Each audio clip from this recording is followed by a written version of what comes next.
Hello friends, அனைவருக்கும் வணக்கம். Welcome to Thanjai Raji kitchen. இன்றைக்கி நம்ம கிச்சனில் சூப்பரான டேஸ்டியான கருவேப்பிலை குழம்பு தான் செய்ய போகிறோம். அதுக்காக நான் 2 கைப்பிடி அளவுக்கு கருவேப்பிலை எடுத்திருக்கேன். நல்லா ஃப்ரெஷ்ஷான கருவேப்பிலை எடுத்துக்கோங்க.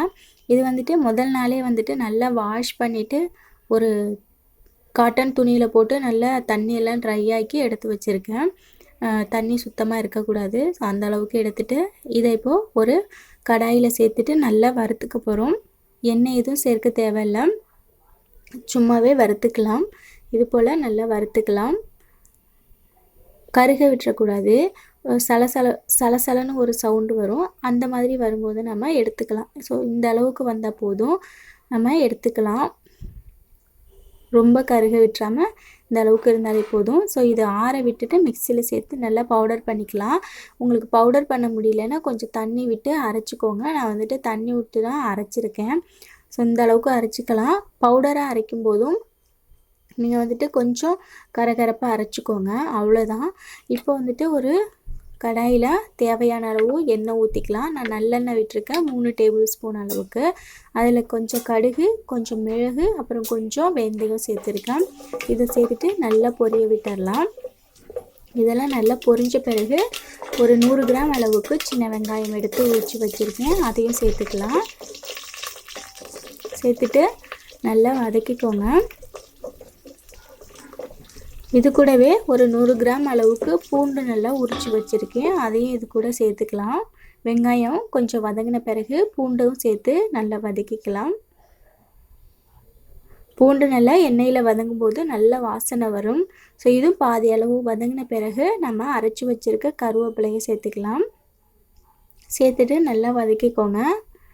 மீடியம் ஃப்ளேம்லேயே வச்சுட்டு நல்லா வதக்கிக்கணும். நல்லா கருவேப்பிலையோட பச்சை வாசனையெல்லாம் போகணும். இப்போ அந்த மிக்ஸி ஜாரில் கொஞ்சம் தண்ணி சேர்த்து இந்த கருவேப்பிலை கூட நம்ம சேர்த்துக்கலாம். லைட்டாக சேர்த்துக்கலாம் போதும். சேர்த்துட்டு நல்லா வதக்கிட்டு நான் இப்போது 2 பழுத்த தக்காளி நல்லா பெரிய தக்காளியாக அரைச்சி வச்சுருக்கேன். அதையும் இந்த மசாலா கூட சேர்த்துக்கலாம்.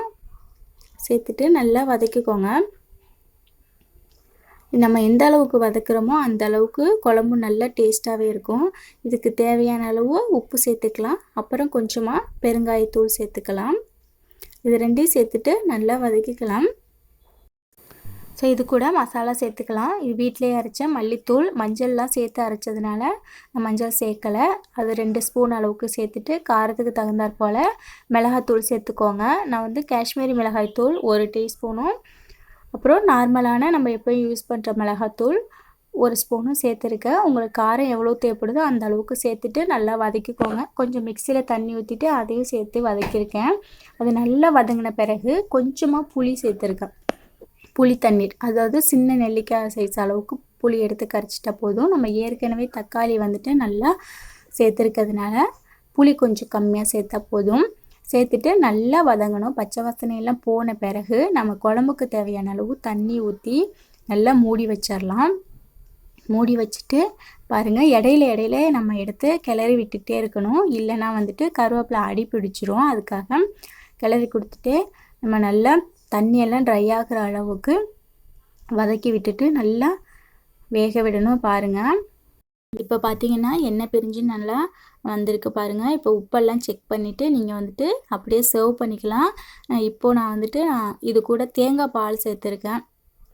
தேங்காய் பால் சேர்த்தா நல்லா இருக்குங்கிறதுக்காக சேர்த்துருக்கேன். உங்களுக்கு விருப்பப்பட்டால் சேர்த்துக்கோங்க, இல்லைன்னா தேவையில்லை. இது அப்படியே 1 நிமிஷத்துக்கு நல்லா கிளறி விட்டுட்டு நம்ம டெய்லி ஒரு சூடு பண்ணி யூஸ் பண்ணோம்னா 10 டேஸ் ஆனாலும் கெட்டு போகாமல் அப்படியே இருக்கும். இது கூட கொஞ்சம் கருவேப்பிலை தூவி இறக்கிட்டோம்னா ரொம்ப ஹெல்த்தியான கருவேப்பிலை குழம்பு ரெடி ஆகிடுச்சு. ரொம்ப டேஸ்ட்டாக இருக்கும். நீங்களும் ட்ரை பண்ணி பாருங்கள். இந்த வீடியோ பிடிச்சிருந்துச்சுன்னா லைக் பண்ணி கமெண்ட் பண்ணுங்கள்.